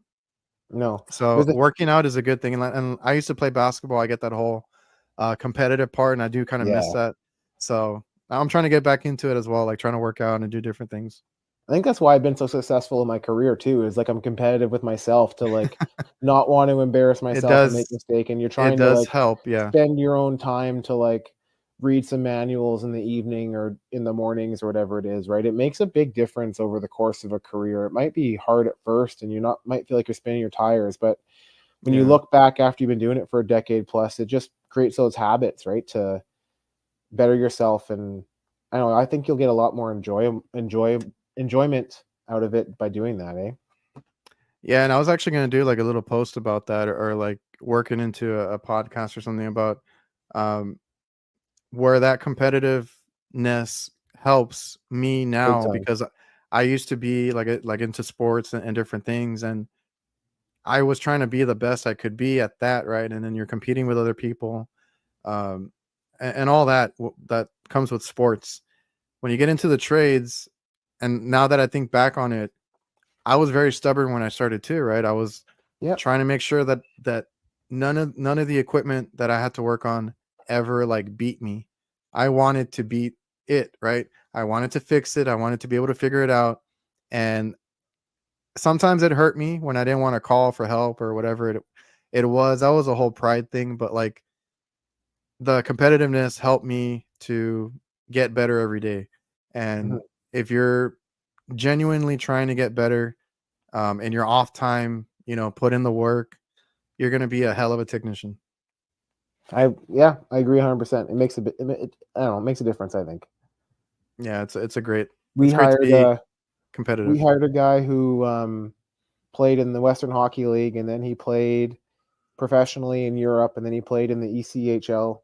And then I joked that when the boss hired him, he hired him because the boss wanted to figure out a better wrist snap. You know what I mean? I'll teach you HVAC if you teach me a better like snapshot type thing, right? But but that guy worked out.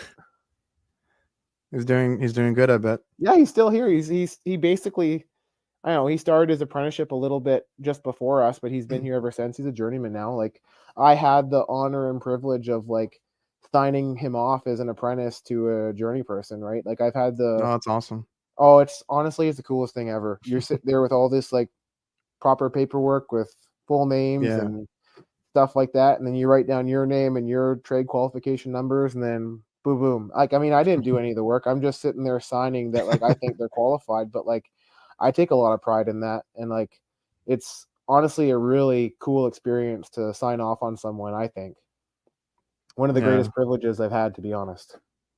So you brought up your bike. Do you still ride? My motorcycle. So I spent the off season last year fixing it up because I needed new went chain and front and rear sprockets. So I did all that work, you know, the tradesperson in me just like, hey, I can do this, I can figure this Yeah. out, right? So I got it all fixed up and it was all ready to go. And I didn't ride. This is the first year in probably since riding, I did not ride my bike one day in the summertime, not once.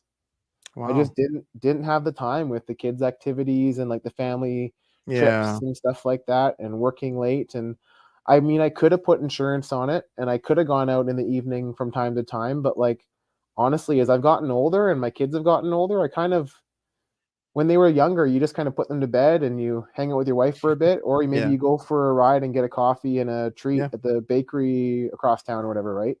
But Mm-hmm. like, now that they're older, they're not going to bed so early. So you don't want to, I don't know, you feel guilty taking that time away from the family, I find. So I didn't really ride this year, but next year I'm trying to plan a trip where we do like a family Yeah. trip to the east, and you know, dad will take his motorcycle, and there's a motorcycle rally I go to or try to go to every single year.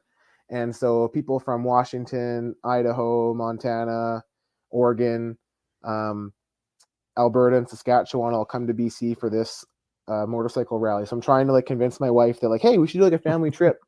So I can go on. It's the 20th anniversary this year of this motorcycle rally. Mm, So like I could go there, you know, ride yeah. my bike the whole way. You ride with the kids. We'll stay at some nice places along the way, and then I'll kind of ride with all my friends for a couple of days, and then we'll do like a family trip where we're staying. It's not sold yet. I'm still working on my wife on that one. We'll try. Well, there you go. Yeah. Well, that's really cool, man. I don't ride motorcycles. My dad did, but we're into cars in my family, right? So I have uncles. We like the classic cars. I actually have a 1962 Pontiac that Cool. I used to drive a lot, and it kind of started breaking down, right? And like you Yeah. said, the tradesman in you wants to fix everything. I've worked on it plenty of times. I've gotten fixed up, but it still needs a little more work. So it's been sitting for a couple of years. I need to get back into it, and yeah, maybe next year I'll get that on the road again. Yeah, just getting it on the road is the first step, right? Little baby But steps. like, but like, it's the whole thing, like you mentioned, like with the kids. Like I used to have that free time when they were younger and they took Yes. naps and all that Yes. stuff. And now, they want to do stuff or they have activities or whatever. And I, like you said, I do feel guilty as well. Like I don't want to tell them no, or I don't want to be that dad that's not there, right? So try to The cool balance it thing as about best the I car can. though is like if you could like get it operational where it's safe to take your family, and then it can be the cool ice cream mobile, you know what I mean? You can go out and get Yeah, ice cream with the kids or whatever, right? that's what I was thinking. Cause like I said, it's been a few years. So like they haven't been in it. Like the Yeah. last time that I was riding it, like they were little. So um that's what I was thinking too. I was like, man, I really need to fix it up because they would probably think it's really cool and this and that. So Yeah. I need to get on that. You need to do that for sure. So I need to put seat belts in it though. It doesn't have seat belts. Kind of That a would be the key only thing. ingredient. Yeah. That would be the only thing. I was like, when it's just me, like it's whatever. Like it doesn't need them because it's a 62. But I Yep. was like, if I'm gonna be having the kids in there, I got to get those installed. Yeah, likely. Yep. All right, man. So we're at an hour and a half. I don't want to keep you too long, man. Is there anything you want to close out on? Uh, Anything? close out on. I think we covered a few bases, right? Yeah, it We was could a probably really sit good here. We can conversation. sit here and we can jam out for probably a couple more hours, I'm sure. But but I don't know if you're. I mean, if you're listening to this, you're probably interested in the trades or you're already in the trades. But like, again, like I just want to like I take a lot of pride in training apprentices that we have and green journeymen that we have. And if that's you, like make sure you're getting what you're worth. And I'm not talking about a dollar amount. I'm not talking like you can go somewhere else and make an extra buck. I'm talking about like talk to your employer, make sure you're getting trained, whether it be spending your own time in the evenings going to trainings, or whether you can be sent to some professional training through your employer, right? Just ask those questions, and the worst they're going to do is say no. But like I doubt that they would say no to that, right? Like what's the old saying? It's like what if I train the technicians and they leave? Well, Yeah. what if you train the technicians and they stay? Or Hmm. excuse me, what if you don't train the technicians and they stay, right? Yeah. So I don't know. I take a lot of pride and enjoyment out of this trade, and depending on how you look at it, I mean that can be you too, right? You just got to find your little niche, whether it be the type of equipment you work on, or maybe you're not working on equipment like we said earlier. Maybe you really enjoy sales, right? Or Yeah. supporting and training the industry. There's so many ways to find enjoyment out of it. So go find yours and enjoy it. Have you been at the company you're at your entire career, or have you worked at a couple I different don't ones? I don't want to say entire career because like I've worked somewhere else before, but like Okay. indentured as an apprentice, yes. I started Okay. day one as an apprentice, day one with my current employer. And So what are some of the things that have like in your decision to stay there, like what has made it easier for you to just say that you're all the gonna stay things that there? I'm trying to harp on for other Yeah. young people new to the trade, or not young people, but it's anyone new to the trade, like Hmm. I sat there and I spent my own time, my own money, my own after work time going to get training. My employer then saw that I was committed and they invested Hmm. in me as well, right? Yeah. Um, Honestly, I never asked for a raise once. Not once. Okay. In 17 years have I gone to my well, except for once. There's a story for that, but never once have I asked for anything because like you're sitting there, you're producing, you're working hard, you're enjoying it. They're seeing that you're putting in an effort and they're always coming at you with like a little raise here, a little raise there, right? Okay. Um, there was one time though when my wife was and I were expecting our third, and the boss is like, "Oh, you're gonna want some time off, right?" And I'm like, "Yeah, I'm gonna want some time off." And if we don't hire somebody, because we were, I don't know, I was working, you know what it's like. I was working over 50 hours a week. So like, if we don't hire somebody, like I'm taking full paternity leave. I'm gone for 6 months. And he's like, "Whoa, whoa, whoa, whoa, whoa, whoa. We don't need to do that, right?" And Yeah. guess what? We hired somebody. Oh, that's awesome.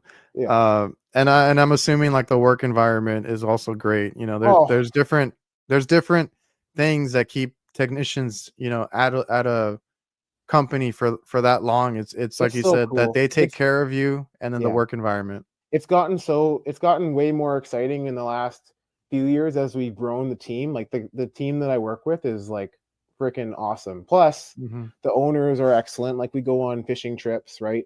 Um, Oh, okay. Try to go to AHR, do other fun stuff too throughout the year, right? We'll do like a quarterly service meeting, and then I'll like in turn like bring like a manufacturer's rep or some training to be done at the same time when we do like a quarterly service meeting, and then we'll do some fun stuff afterwards, right? So it's a nice atmosphere. It's not like it's go go go, and we're producing stuff and we're expected to do certain things, but there's also times to like sit back, relax, and enjoy what you're doing and have fun, right?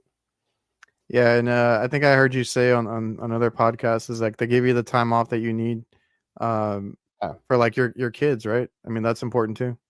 Yeah, I I selfishly didn't take that time off with my first couple, and I don't know, Oh, in my okay. mind I just worked and I worked and I worked and I worked and I worked and I worked, and I felt that that was the only way I could like prove myself, because I was kept on trying to prove myself to myself. But like when I have other guys I work with and they're like, "Hey, we're expecting a kid," and I'm like, "Hey, listen, don't tell the owners I said this, but like make sure like you book off a couple of weeks, because honestly, you're never gonna get that time back, man. Like you're not." Yeah. So, like, I'll now that I have some clout and been in the trade for a bit, like, I'm not shy to be like, "Hey, listen, I know it's last minute, but like, one of my kids has a skating field trip in 2 weeks. Hmm. So next Wednesday, I'm going to just take the whole day off. I'm going to like drive drive her to drive her and a couple classmates to the ice rink, and I'm going to go lace on some skates and like be the cool dad with my kid, right? Those are memories Yeah. they'll have for the rest of their life, right? Like it's important to do that.